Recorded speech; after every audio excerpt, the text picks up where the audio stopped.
like, how do we continue to grow? How do we continue to develop? How do we continue to serve our customers better? And if we're not nurturing and expressing that creative divine energy in some aspect of our lives, I think we wither. We think our heads are rational, but there's a lot of fear going on in our heads.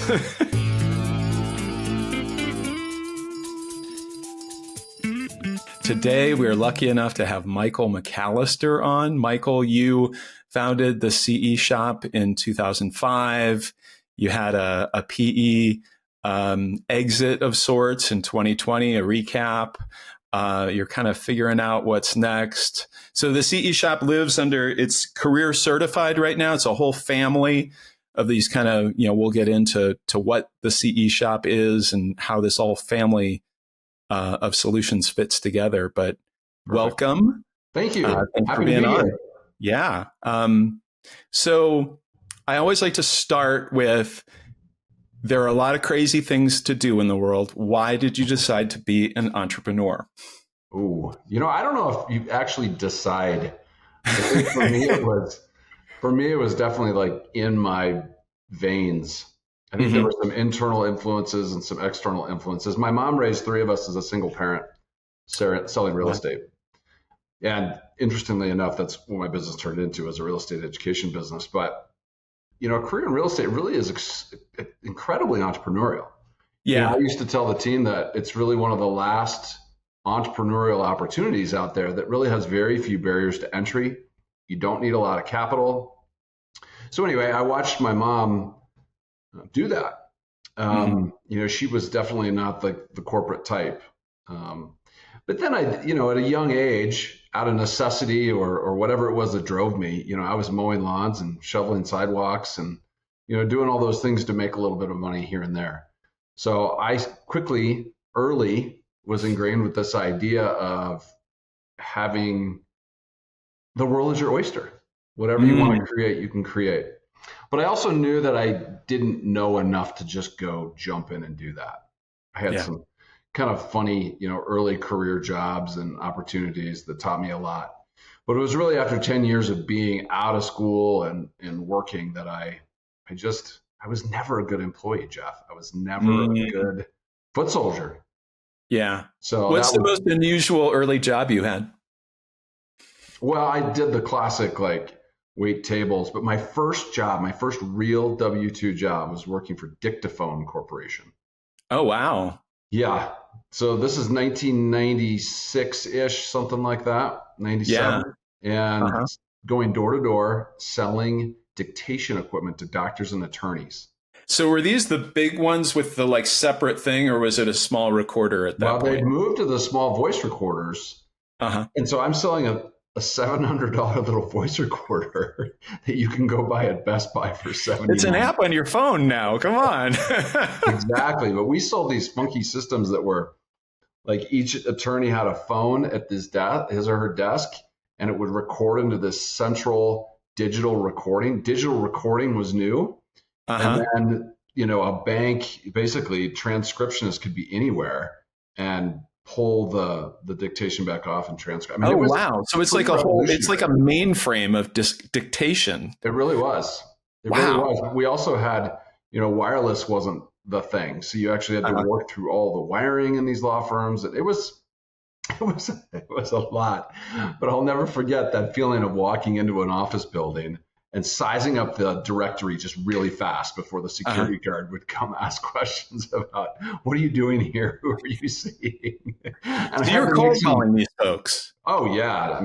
Door to door in my, when I had 2, maybe 3 little suits, and I was knocking on doors and selling dictation. $12,000 a year salary. In a good month, it had made $500 in commissions. But the best part about it was that the Dictaphone had they were part of Pitney Bowes, which I think is a dinosaur now. I don't know if they even exist, but I remember them. Very structured sales training program. So that was great. And then they also baked in some discipline, although it was super dysfunctional at the time. We had to be in the office before 7, map out our game plan for about an hour. And then we had to be back at 4:30 in the afternoon and present to our sales manager how many business cards we picked up. Really? Every day? Every day. So you had to demonstrate activity. Mm-hmm. It was probably that whopping $12,000 a year salary they were worried about, I guess. I don't know. But, all those early chapters, I remember I was waiting tables at the same time because it wasn't enough money. So I'd have my little waiter outfit in the back of my, what was I driving, like a Toyota Corolla, and I'd Superman change and I'd go wait tables at night. It was just what you do. It's just what I did, Yeah. Yeah. It's amazing how many entrepreneurs that I've talked to who have had some version of like cold calling sales experience in your past. Because I think, you learn so much from it, and you just get over the fear of rejection. Yeah. I think you have to get kicked in the teeth and recognize that you're not going to, what was the expression? Every no is just one step closer to a yes. Mm-hmm. Yeah. That was always. So you welcome the no's because you're one step closer to a yes.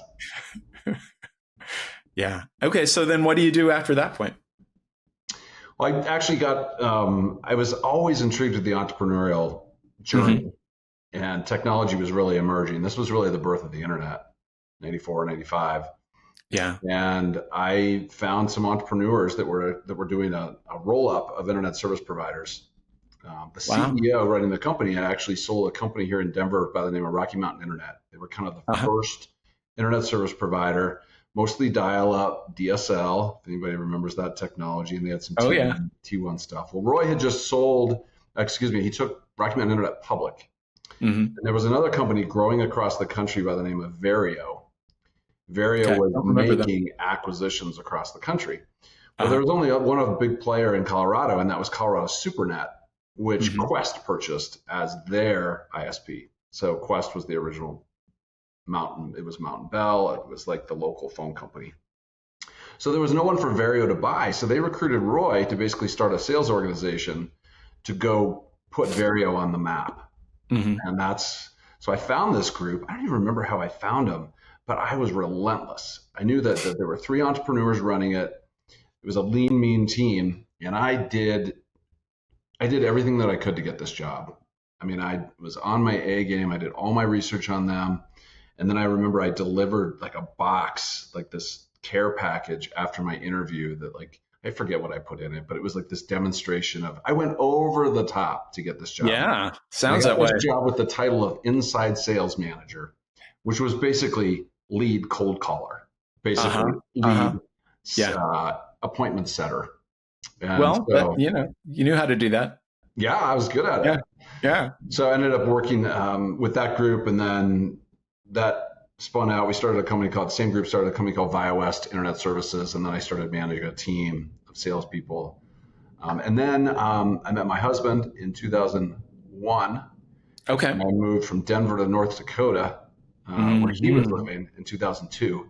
So I left that group and went to North Dakota and actually found it was a value-added reseller who had recently sold their ISP to one of these roll-up strategies. It was a different one than we were a part of. And it was just a disaster. It was like the company bought them, and then all their customers were upset. The service went downhill. It just wasn't a good thing. So they wanted to start from scratch and build a new ISP. So that's what I was in charge of with this new company. So I did that for 3 or 4 years. Let's see, I moved in 2002 and I started my business in 2005. So I did that for 3 years.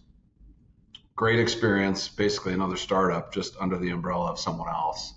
Yeah. And then I was just not, again, like I said, not a good foot soldier. So I just started doing some research. I was super analytical about the kind of business that I wanted to be in. I had a spreadsheet across the top where all the characteristics of a business that I wanted. Because I'd been in enough. What's that list look like? Yeah, tell me. Well, I wanted geographic flexibility, because here we are living in North Dakota, but I didn't want to stay in North Dakota. I didn't ever want to manage a lot of people. I didn't want large working capital requirements. I wanted to be technology driven. I wanted it infinitely scalable. This was before SaaS, or software as a service, was a thing. Yeah. But I had in my mind this idea of SaaS. So then I just started looking around for businesses that existed that I could buy. And I had my criteria across the top and all the prospective businesses down the vertical axis. and I would just score them Uh-huh. 0 to 5. And I Uh-huh. found one in Texas that was providing licensing education to about 6 or 7 different industries. So real estate professionals, insurance, securities, I forget what the others were, but they were doing Uh-huh. everything via mail order. Wow. So they were actually printing booklets, like paper booklets, and Uh-huh. they would ship them out to their customers. Orders would come in on the web, Uh-huh. and then they would ship these materials out. The Wow, they weren't licensee even delivering the materials. So they'd get the orders and then like deliver books. print them out, Wow. US mail them, and Uh-huh. the licensee would fill it out. They'd fill out an answer sheet, like the Uh-huh. old bubble sheet. They'd Uh-huh. fax it in, and they had a team. This gentleman lived in North Dallas in this beautiful home, and he had an outbuilding where he had 3 employees, and it was just a machine. Wow. And I'll never forget, he told me, he said, Michael, I could run this business from a wheelchair. Like, Uh-huh. it's just easy. Well, my mind immediately said, we have got to wrap the internet around this. Yeah. We've got to scale it beyond Texas. Yeah. So I came in kind of, big vision. What was I? Late 20s, early 30s, something like that. And Mm-hmm. he was in his 60s. He just was very risk averse. So we couldn't put a Uh-huh. deal together, but I couldn't let go of the idea. I couldn't let go of the idea that you build a piece of curriculum one time and you can sell it infinitely without any cost of goods sold. So Yeah. that was the impetus for starting the CE shop, which was a real estate licensing education business. So we started with continuing education, which are, say, 1 to 6 hour courses. Was there something about your mom having been a realtor that like drew you to that? Because I know you're kind of doing your scoring, but that had to it had to feel a little more resonant, maybe. It did. It did. In Yeah. fact, after my freshman year at University of Colorado Boulder, she literally grabbed me by the scruff of the neck. My mom did, and she's like, "Go to real estate school." At Uh-huh. the time, I'm like, "What the hell I go to real estate school for?" But I was Yeah. so glad I did because I sat in the back of a classroom, and I was the only non-gray hair person in the Uh-huh. room. So these And are all like Encore career folks. totally, Yeah. totally. Okay. And I found out later I was the youngest licensed broker in the state of Colorado after I finished the course and got Wow. licensed. So I'd done the education. I'd Uh-huh. never been a practitioner per se in terms of representing clients, but I Did did. did you have a shitty education experience? It was I didn't have any basis of comparison. No, it wasn't a bad. In fact, I actually really enjoyed learning. Uh-huh. I mean, it's super Uh-huh. practical. I think But this is you the weren't first you time. weren't sitting there at the time saying, I could make this so much more No, efficient. That was later, right? definitely didn't have that vision at 18. No. Uh-huh. But I do remember thinking this is the first time I've actually sat in a classroom with like super practical information that I could go apply and make money and go do something with it. Yeah. So it was instrumental, and I bought some rental properties and fixed them up and, kept refinancing. And that At actually ended up, 18? well, when I finished college. When I Yeah. finished Okay. college. Still young to be doing Yeah. that kind of thing. Yeah. Yeah, but that all ended up to be seed capital for my business. Turned into a couple Wow. $100,000 worth of equity, and when I sold Uh-huh. those properties, it was seed capital. So it was great. So that never, at that age, that never occurred to me. Like, what do you think it was? Was it watching your mom and kind of being exposed to the real estate world? Like, what was it that would say, hey, I know what I'm going to do right after college? I'm going to go flip some real estate. It was really a side hustle. It was Uh-huh. really a side hustle. It wasn't. I always knew that buying real estate, residential rental real estate, was a great way to build personal wealth. I knew Mm-hmm. that. So I was playing the long game Yeah. at the same time trying to build this tech career. Uh-huh. It was really just that when I moved to North Dakota and I no longer, you also reach a threshold. I think I had 3 properties, and it can just be, yes, it's a great way to build personal wealth, but it's also a lot of work and a lot of Yeah, you're pain. on call a lot, right? You don't know when a toilet's going to break or whatever, right? Yeah, you got a few months of vacancy, and there goes your margin. So Yeah. it's a great game, but I was ready to sell that stuff and use that capital for my own, Mm-hmm. Mm-hmm. non-real estate gig. Cool. And then you come across what is now the CE shop. Was it called the CE shop at the time? Well, so I started the CE shop from scratch. So this Okay. business that I was looking at in Dallas was the kind of the impetus for it. I thought, Oh, okay. So you didn't buy that and convert no, it somehow. no. We Okay. could never get a deal done. He was just Uh-huh. too risk averse. I think he Uh-huh. looked at me as risky. I remember at Uh-huh. the time, Jeff, he was doing about 800,000 in top line, but he was making four. And Uh-huh. he was happy as can be, and Yeah. anything that would disrupt that was too threatening. Yeah. So, but I just love the idea. So I thought, okay, professional education, you build it once, early software SaaS kind of mentality. What do I know? What do I Mhm. enjoy? And real estate, I just always enjoyed it. I knew Mhm. something about it. So that's where I started. And I did a little research and found out that the industry was completely antiquated. It was mostly owned by big textbook publishing companies. Yeah. And all they'd done in the online space is basically take their textbook and put it online. Yeah. So that was very easy to replicate and do better. And Mhm. that's what we did. And part of the crazy part of the journey, or the one of the major roller coaster ride points, was that we started in 2005, and it took us. We actually started reselling one of those big players' content, Mhm. because when we started, we sold books because we knew Uh-huh. it worked. Yeah. We sold CD-ROMs, Uh-huh. Yeah. and we sold online classes. And Uh-huh. frankly, the books and CD-ROMs were our biggest seller. Online classes were new, but this publisher that we worked with, gave us the ability to offer all three. And then we started realizing that the feedback on the course was terrible. They were finding typos. The cost of goods was high because we had to Mhm. buy them wholesale and sell them retail. And so in 2007, we developed all of our own learning, our learning management system, referred to as an LMS in the Yeah. industry, developed all of our own content. But we also know what happened in 2007 and 2008. Yes, we do. And so you just made all these big investments. Indeed. So every real estate licensee across the country is public record because they're licensed with the state. So we Mhm. have a name, a license date, a license expiration date. And so typically in a licensed profession, you have to do a certain amount of continuing education in advance of the expiration of your license.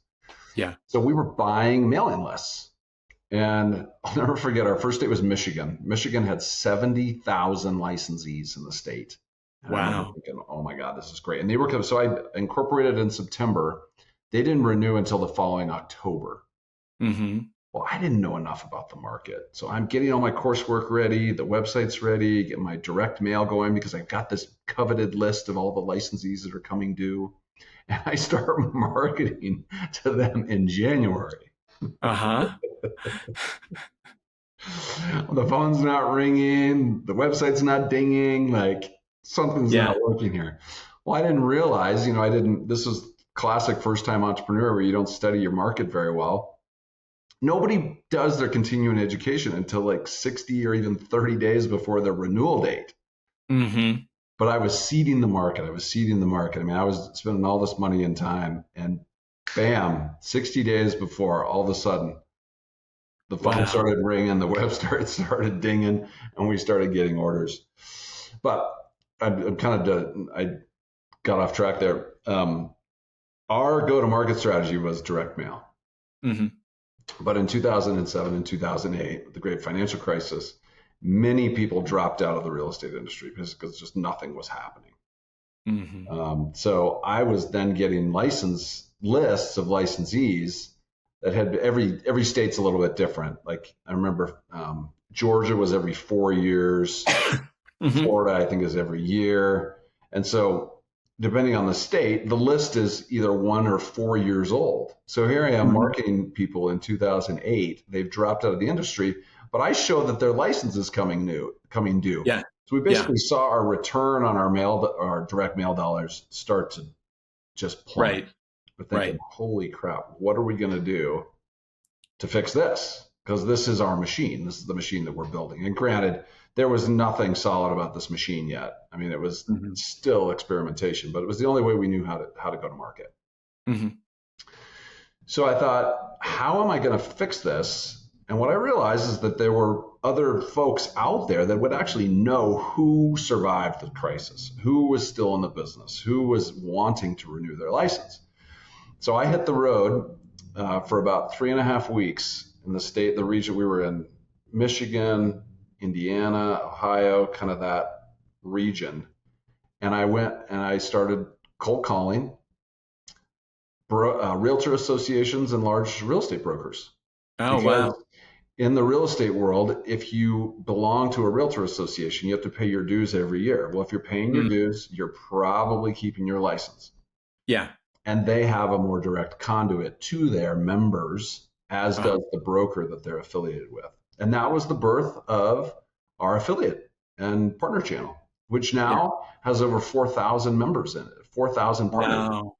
Wow. Yeah, but it was one of those examples of kind of freaking out that, holy cow, our whole marketing, like, what are we going to do with this? And pivoting and reinventing, really getting creative with like going, frankly, more direct. Yes, we had to give up some margin, but we didn't have the direct mail expense. Like, there were all kinds of nuances that played out in our favor. And so there's this whole new avenue in your business that opens because indirectly of the financial crisis. Exactly. Yeah. And the other players completely pulled back.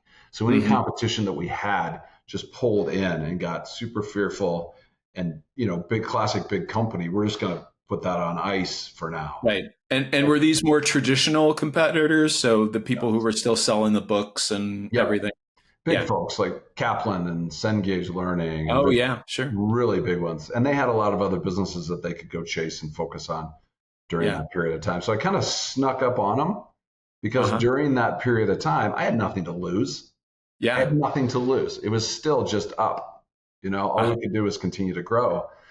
So we took a lot of market share during those years when they pulled back. And then when they came back, I think they were a little surprised at what had happened with their customers. Wow. That's wild.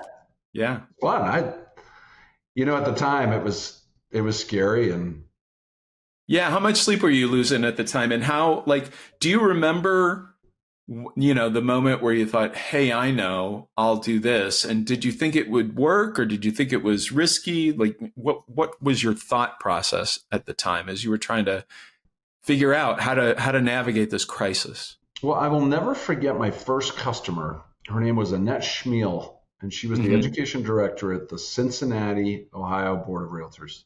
And I cold called her. We immediately hit it off. And she helped me understand the dynamic and the plight of the education director in these realtor associations. Their job is to sell education to their members.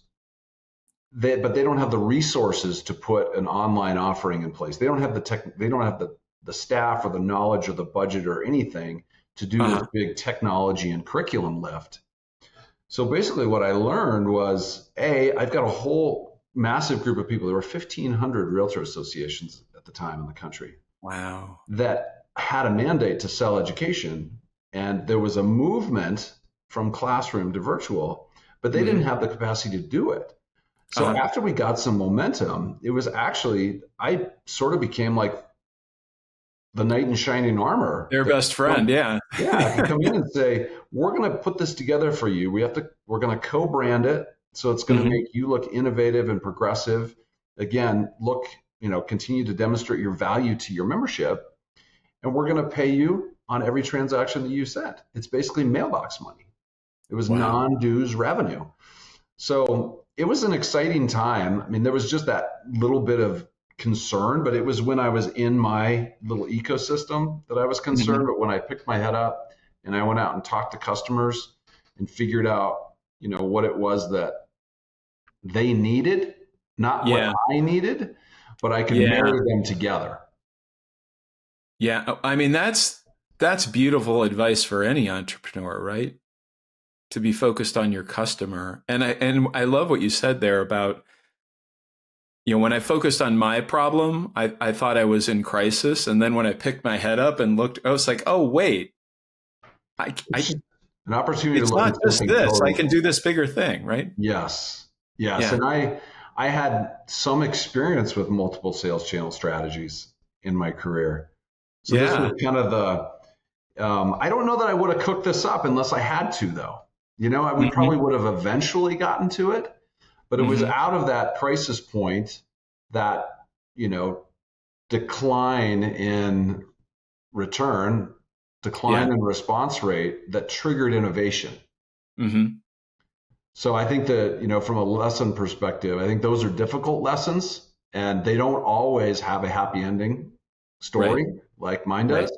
Right. But I think that's the advice that I would give to somebody is, if you feel like you're in your comfort zone relative to a certain part of your business, take the time to think about how do you innovate without the external pressure to have to innovate, to get out ahead of it, right?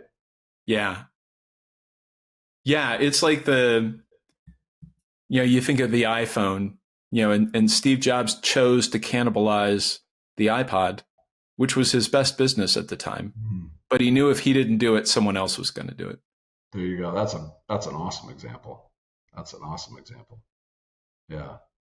And we continued to have those innovations all along the way, because for a number of years, in fact, from 2007 to 2013, we were just providing continuing education, which is kind of the bottom of the rung. I mean, it's kind of a checkbox for professionals. But we reached a point where we had this was another major inflection point, where we had a national offering. So we were offering continuing education in every single state across the country, which is a major milestone because it's all regulated independently. So it's basically like launching 51 different businesses. And so all of these products have to be slightly different from each other. I mean, I imagine there's some overlaps, but you're able to reuse some things, but each jurisdiction has certain nuances relative to agency relationships and contracts and that kind of stuff. But anyway, so we reach this point and lift our head up and go, well, what now? Do we go do CE in another vertical? And after having built this amazing partner channel and really understanding the nuance and intricacies of the real estate licensee, let's do pre-licensing education, because it's a massive shift in terms of education. I don't even know what that is. So in Colorado, I think it's about 168 hours worth of education you have to do in order to sit for the licensing exam. Oh, okay. And so this is the actual, so it's kind of like, in the law world, it's like studying for the bar versus doing the continuing education after. Similar in that studying for the bar, you actually have to have a degree.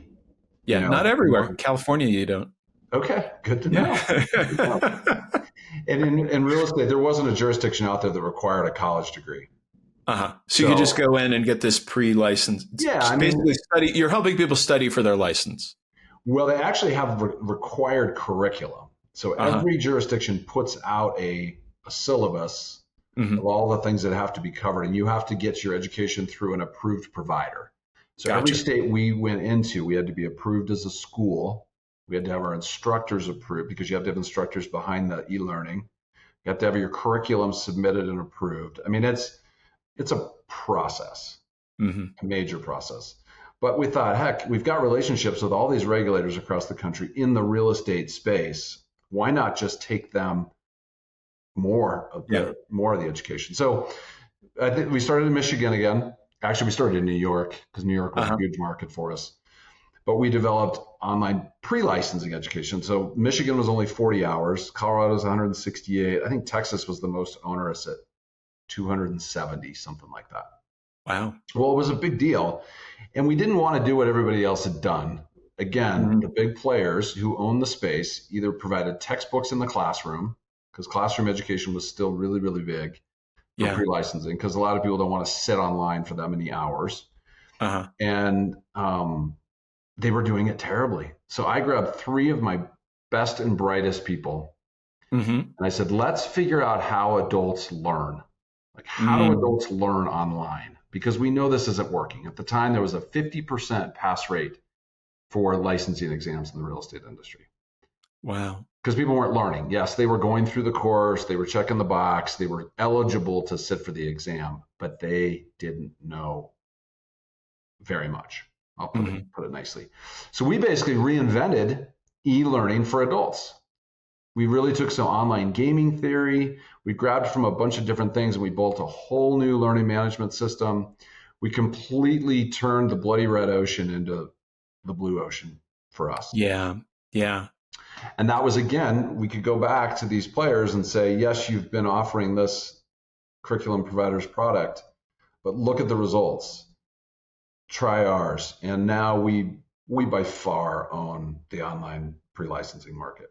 So if you just take the continuing ed market at this point, when you're entering this new market, I mean, was there just no room for growth? What was your market share in the continuing ed market for real estate? You said you were in all 50 states. It's a good question. I would guess it was all over the ballpark, but probably less than 20%. Really? Okay. You had room for growth if you wanted to fight the other competitors. Continue to do that. Yeah. I think our average revenue on the real estate side of pre-licensing was like $70. Where a pre-licensing course, varied from $400 to $1,000. Yeah. Granted, it was a lot of curriculum development, but there was a bigger bang for the buck. And the other thing we learned, one of the big competitors, one of the publishing companies at a conference told me, he says, people think that CE in real estate is like selling deodorant in Asia until you realize that they don't use it or something like that. Yeah. It was a terrible story. I remember the guy's name was Bud. Yeah. And Bud was just not very articulate at the time, but he was trying to tell me that the money's in pre-licensing because so many people enroll but don't ever finish. And I thought, well, that's terrible. I don't want to sell a product that people buy and don't finish and don't get any value from. And that was another driver for us to innovate.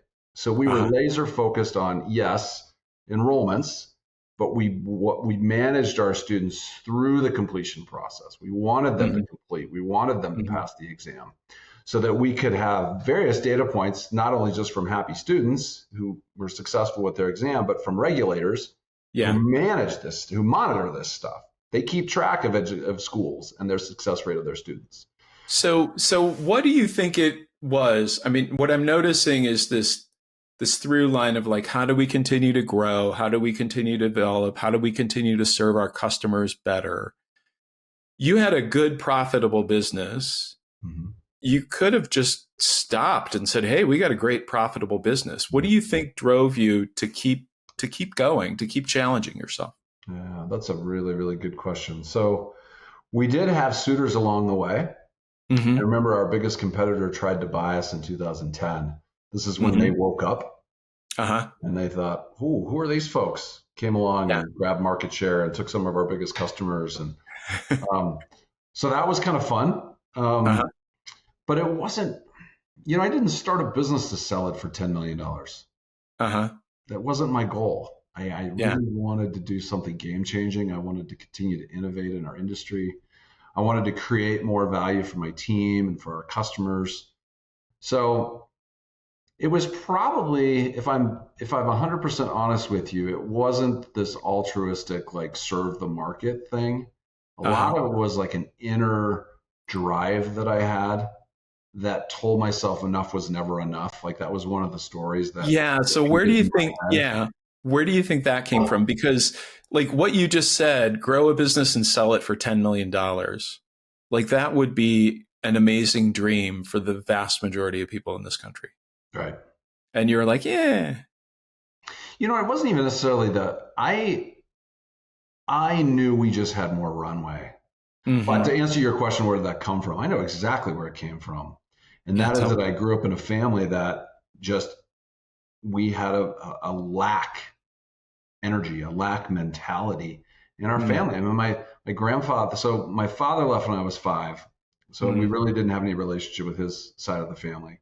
And they were actually, from what I heard, pretty financially successful. That grandfather was a senior executive with General Electric and had a wonderful career. He passed before I ever knew him. But my mom's side, that grandfather grew up in Nebraska selling farm equipment, lived through the Great Depression.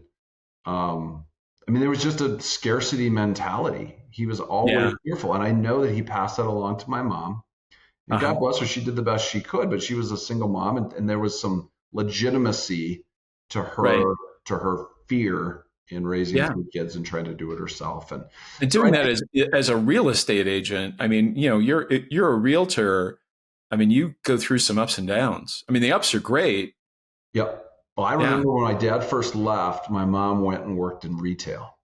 She worked at a store here in Denver called Newsteaders. Uh-huh. And it was a department store of some kind. But I don't think that lasted very long. I think it was actually my grandfather that encouraged her to go to real estate school. Yeah. But I know that's where it came from. And so I had this unconscious, subconscious desire, belief to satiate, to extinguish that fire of lack. And so. And do you think there's like a fear of lack too in there? You said you had 2 siblings. Is that, am I remembering that? Older sister and a younger sister. Yeah. And how did that show up for them? Differently, for sure. Differently. I mean, I think a mother's relationship with her daughters is different than a mother's relationship with her son. They would tell you I was the golden child for sure. But from a energetic lack perspective, I don't think they picked that up as much as I did. I think I felt more responsibility around that maybe. And where are you in the birth order? I'm in the middle. We're all 3 years apart. Yeah, my sisters are my best friends. I mean, we really raised each other. Yeah. I'm sure you spent. But so I just was always interested in. I always knew we could go farther. We could create more. I mean, there's, one of the things that I loved about the business that was planted in my mind by the gentleman in Texas was that you can add vertical markets horizontally infinitely. All we've done is build real estate. Yeah. There's lots of different industries. And that's since what we've done, since we did our recap with private equity, is, we've done acquisitions into other markets. And so the business is infinitely scalable. I always knew it was infinitely scalable. There wasn't anything else that I wanted to do. I loved creating the product. I loved leading a team. And I was young. I mean, when we did our recap, I was only 47. Wow. So you're still involved in the business. You still have money in the business. Correct. So so that's continuing to grow as you expand and build out this platform. Yeah. And I'm only involved from a board level perspective. We brought in a new CEO and who's done a great job. And yeah. And so getting to that point where you get this, this big transaction in 2020, that was smooth sailing, I'm sure. Well, there are a lot of hiccups in the road for sure. I mean, probably the most interesting one, and I don't know how transferable it would be for your audience, but I take that back. It's actually highly applicable. So we launched our pre-licensing product, and our business grew really great. This was in 2014, and the business grew rapidly. I mean, we really professionalized things when we did that. We hired a larger sales team. We'd spent a lot of money on this new learning platform, and it was time to recoup that. Well, the business was growing nicely, and it was looking to a place where, 99% of everything we had collectively with my business partners. Well, he's 10 years older, 10 years older, and had more capital always than I did. But it was still a large percentage of our net worth was in this business. And so you reach a point where you say, okay, maybe it's time to de-risk a little bit and diversify and so forth. So we started working with an advisor who was fantastic in helping us really understand the value drivers in our business. Like, how do we hone in on the things that are going to optimize the value of it? And then slowly over time, we kind of went back and forth, like, do we want to go to market? Do we not want to go to market? There's a lot to think about, especially as a bootstrap startup. You are in charge of your destiny. You are in charge of the road ahead. And if we never raised any institutional money. We did everything ourselves. We had a few friends and family join us along the way, but it was very quiet, very friendly. So it was a big decision to decide to go to market, but we did. And we did that in 2019.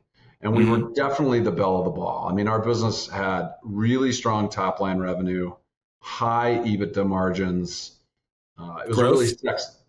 Yeah, lots of growth. And a really sexy business for private equity because it just, again, infinitely scalable. Right. highly accretive on the M&A side because you can buy smaller businesses at lower multiples, roll them into the larger one, and then, Yeah. Yeah. immediately it's been Yeah. And accretive. that's the PE game in the first place, right? Is doing exactly that over and over again. Exactly. Yeah. Exactly. So we end up going to market, and we have a really frothy process. We've got, I don't remember how many people they marketed it to, but we had over 100 indications of interest. We scaled that way back on management meetings and initial interviews. But we ended up under LOI with a strategic player who we'd done some business with. So they were familiar with us, and we were Strategic. So were they a direct competitor or like? No, an industry partner. So they managed a lot of the testing. They would contract with the states to manage the testing administration for the licensing exam. So we worked very closely with them from a reporting perspective. And I mean, they were an industry partner. Gotcha.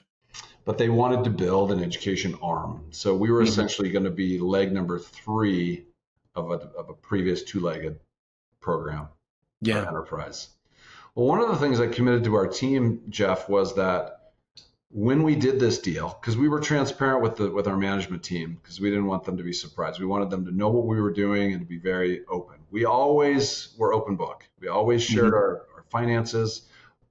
There's a book out there that's ancient now, but I would recommend any entrepreneur to read it. It's by John Case, called Open Book Management. And it's just a good strategy. It creates a really nice cultural environment.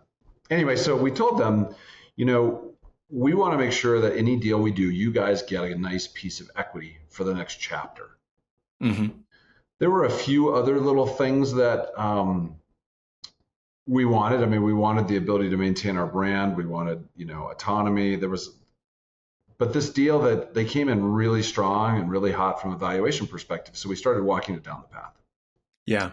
And they had been on a tear for about 2 years. They'd done about 13 different acquisitions, and all of them for cash. The founder was out, cash, they just absorbed the business in. Well, this one, we were going to stay intact and operate the business, and we wanted the long game. So we started doing reverse due diligence, or started attempting to do reverse due diligence on, what is your business doing? What's your strategy? What are the finances? What are we essentially rolling ourselves up into? Because we're in it for the long game. Well, they were used to that. And we just weren't getting information.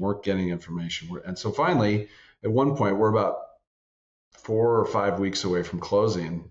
And I called our banker and I said, hey, if they don't start providing us with some information, we just can't do this deal. So they flew us to LA the next day, or within a couple days, sort of wined and dined us, spent the time talking about strategy. And I'll never forget when we got back to the airport, the investment banker guys went off and had some calls to do, and my business partner and I sat there. And he had decided that he wanted to stay on and operate the business after we did our recap. I was he didn't join me until, he was always a behind the scenes partner. He did our legal and accounting work and strategy with me. I mean, super supportive, but he didn't come in operationally until 2013. So I had 15 years of kind of blood, sweat, and tears. So I was very clear that I didn't want to be the front guy in the next chapter, but he did. He wanted to take it to $1 billion and keep running. So we're sitting there having a beer, about to get on this flight. And I said, so how do you think it went? I said, do you really want to work for these guys for the next 4 or 5 years? Like, is this what you want to do? And so he wasn't able to answer me immediately. He could tell where I was coming from, in that our people, our senior folks, were basically going to be middle managers. They would never have gotten the equity that I thought they deserved. We wouldn't have gotten, this tick list of things that were important to me. And so I was very comfortable with walking away from this deal. Keep in mind, this is a 9-figure deal. My business partner grew up in a similar socioeconomic environment. So this is way more money than you've ever even dreamed was possible. Dreamed of. But it was running up against my core values, our core values as a company. Like, it wasn't feeling right. So I'll never forget, I sat on an aisle seat, kind of back on the left, and Ken was sitting on a aisle seat up on the right, and I could just like almost from behind see the wheels turning, just like breathless, on this flight home. So my husband and Ken and his wife all had dinner the next night to talk about it. I'm like, well, what are we going to do? What are we going to do? And we decided to pull the plug on the deal because it just wasn't right. We weren't comfortable with a variety of different things. And keep in mind, this is fall of 2019. Yeah. So we know what's coming. We know what's coming. Well, the bankers were disappointed, but awesome. I mean, they were super supportive. They trusted us. The buyer was disappointed, but frankly, kind of fell on the sword and understood how we got off. Yeah. But we went back to work. Did you have any doubts? Like what kind of sleep did you lose? So like, what if this never comes up again?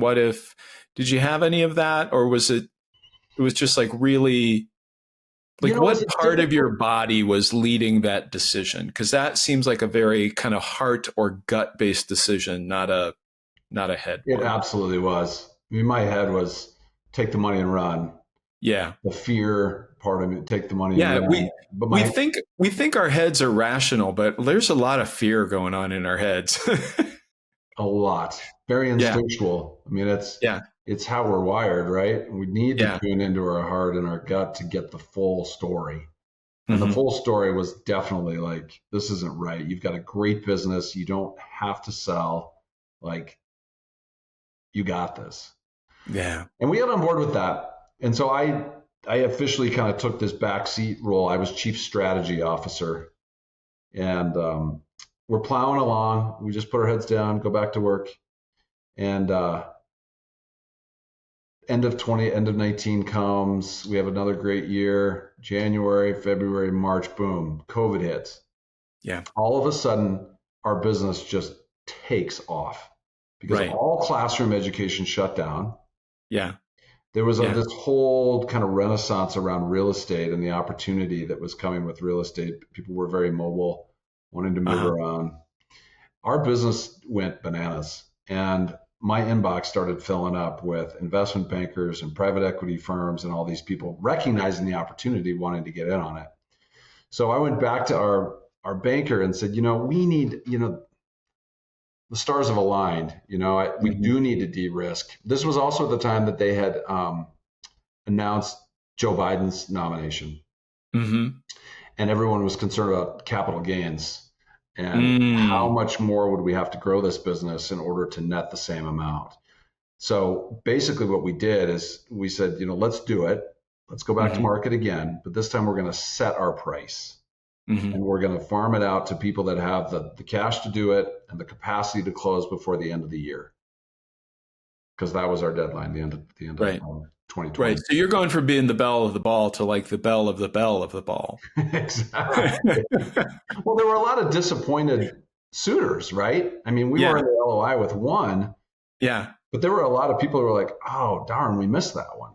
So they went back and fished in a pond of maybe like 10 private equity folks. We had 4 people respond at our price and to close by the end of the year. And the one that we decided to engage with was the private equity firm that owned the strategic that we were under LOI with before. Oh, wow. And they basically came back and said, you can be your own platform company within our portfolio. We'll do all the things that were important to us. They stepped up and validated, and they paid twice as much for the business as we were under LOI for. So this is like 6 months later or less? We closed a little over a year later. Okay. It's because it was pretty darn quick. Yeah, it was in the fall of 19 when we pulled the plug on the first deal, and then we got into COVID, and then but we closed December 18th of 2020. Wow. Yeah, just in time. That's a great. That was like, for any entrepreneur out there, I mean, or anybody, when you're faced with these major decisions, it's really easy to let your head guide and let fear guide and let lack, whatever it is that's guiding you instinctually, but not honestly and not holistically. Right. And it took courage to say, no, this is not right. I mean, I knew I was disappointing our bankers. I knew I was disappointing the buyer. I knew I was disappointing frankly, my business partner. I mean, he was torn, and it would have been Do you really. think he would have been, if you had said okay, do you think he would have done it?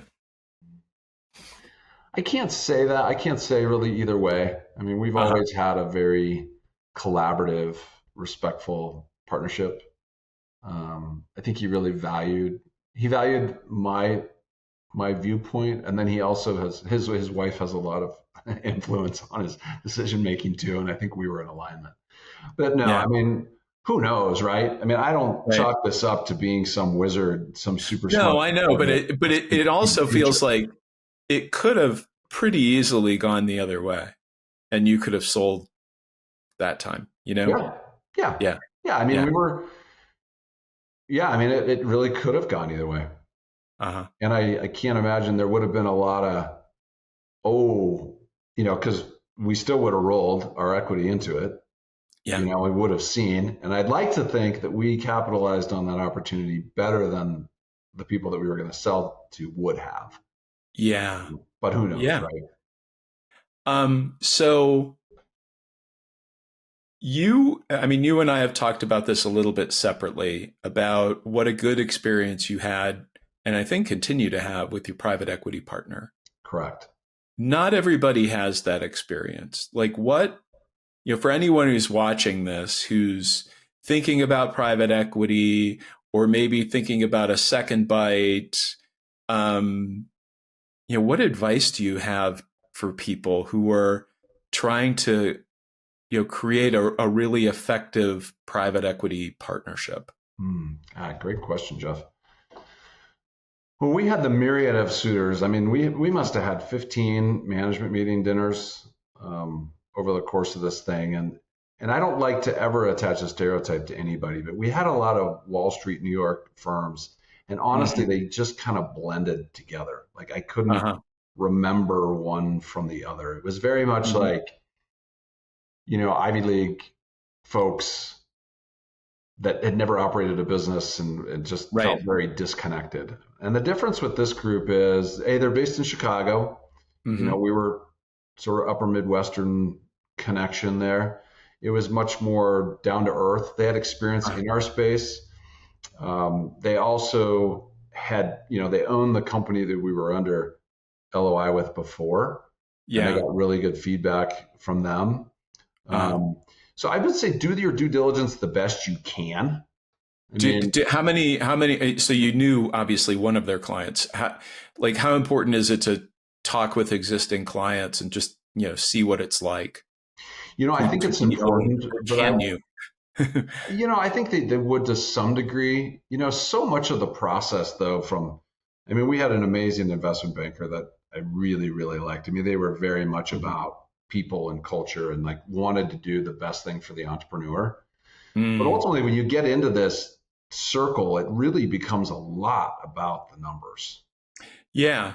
And I think that a Do you, lot of do you people, think and someone, do you think someone bidding higher, like substantially high, unless it's like a strategic situation, I understand that's different, is like a red flag, no, or can be? No. mm-mm. So it's really just evaluate the whole package. Yeah, You're and not part of it too is, necessarily giving up something by selling for more money. well, there's a lot of things I didn't know too. I mean, having served on the board now for 4 years, watching the interaction between the management team and the private equity group, you can't kick the tires on that during your deal.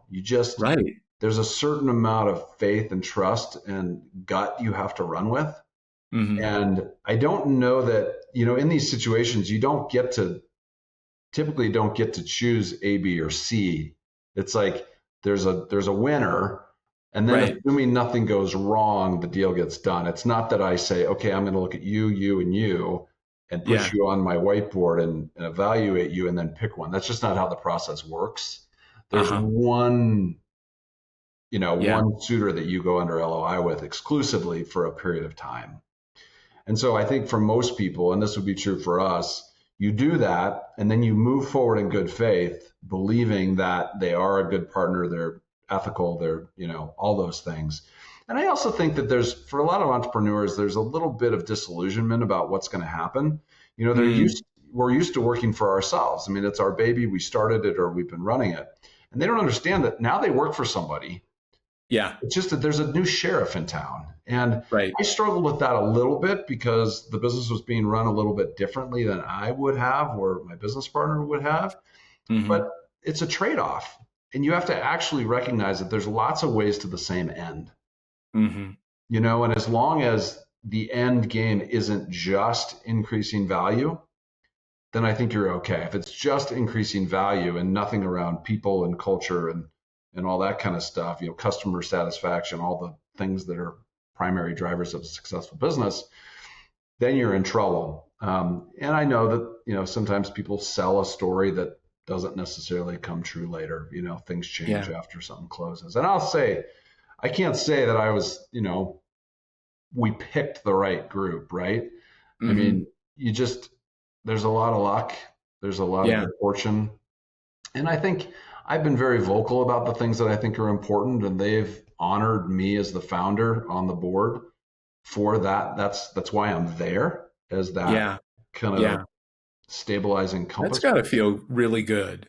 It does feel really good. And it's also incredibly humbling. I mean, a business has grown exponentially. We had a board meeting not too long ago with our partners in Chicago, and their office is absolutely spectacular on like the 46th floor of this building overlooking the river. And we had a little break during the meeting, and there's like 18 people around this boardroom table. This is really bizarre because this is our 20th year since I started. Wow. I mean, I'm so glad that I mustered what I did in terms of will and pulled a little money together and some outside expertise and cobbled this thing together, because I think about all the people that have been positively impacted, from our hundreds of thousands of students to our thousands of partners to the hundreds of employees, to it just feels really good. And I think this is ultimately what the entrepreneurial journey is about, is it's taking something, whether you're buying something that's existing and you want to improve it, or starting something from scratch, and just this incredible process of creation. Do you think it's a spiritual journey? Without question. Without question. I mean, we're all of the creator. We come from the one creator. And if we're not nurturing and expressing that creative divine energy in some aspect of our lives, I think we wither. We wither on the vine. So that's kind of where I've been the last, call it 4 years, is in this digestion period, right? Of that was amazing. Now, what did I learn from it? How have I grown? And where do I now? What does it turn into next? Yeah. Do you have where are you in that journey? I'm very clear that I need to be creating. Whether that's myself or supporting others who are doing so, I need to be infusing that creative energy out there. I've really come to recognize that I'm surprised by how much knowledge and wisdom it actually resides inside, and how that's really beneficial. I believe that we all need each other in order to guide each other. I mean, everybody needs mentors and coaches and people that really support them in their journey. And those people don't necessarily have to have walked the same path. I think it's helpful if they have. Like in my case, I think I can add more value to a certain segment of entrepreneurs than others or non-entrepreneurs. Right. But that's why I've had the path that I have. And that's the gift that I have to give back now. So how that's going to show up, I don't know yet. But I'm confident that it will. Yeah, I love it. I love the whole journey. And when you think back to 2005 or even a little bit before, like, did you, in your wildest dreams, could you have come up with this outcome? No. Yeah. No, I'm humbled every day. Every day. It's unbelievable. It's because we didn't touch on this, but in 2014 we launched a charitable foundation attached to our business. So, we provide hundreds of thousands of meals to kids who are on that free lunch program, like I was when I was growing up here in our local That's community. beautiful. I love that part of the story, to kind of give back to people who were in some sense you, right? Exactly. Yeah. And it Yeah. was at that same point when we had this national offering. It's like, what do we do? Mm. And I'll never forget, Virgil, my husband, and I were riding our bicycles through North Dakota from where his mother lived to their family Uh-huh. farm.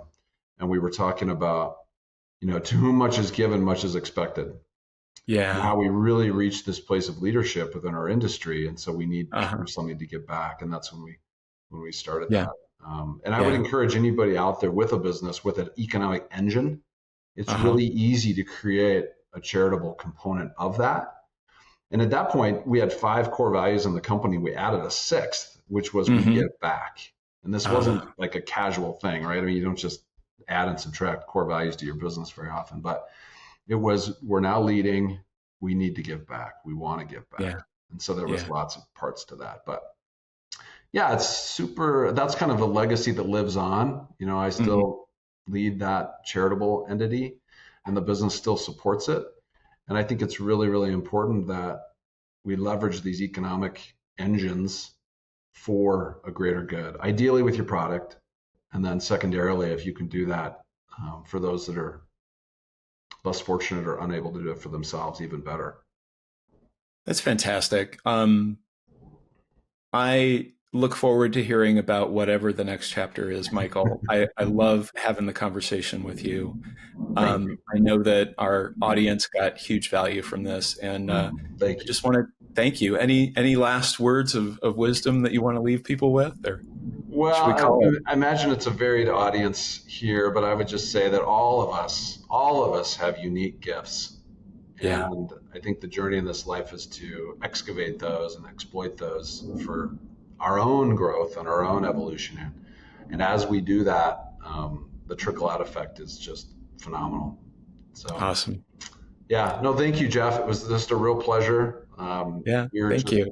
You're just awesome. I think the world of you, and thank you for the time. Well, likewise, Michael. Thanks, and we'll call it. We'll call it here. So thanks everybody for watching this episode of the Pick Now podcast. Take care. Take care.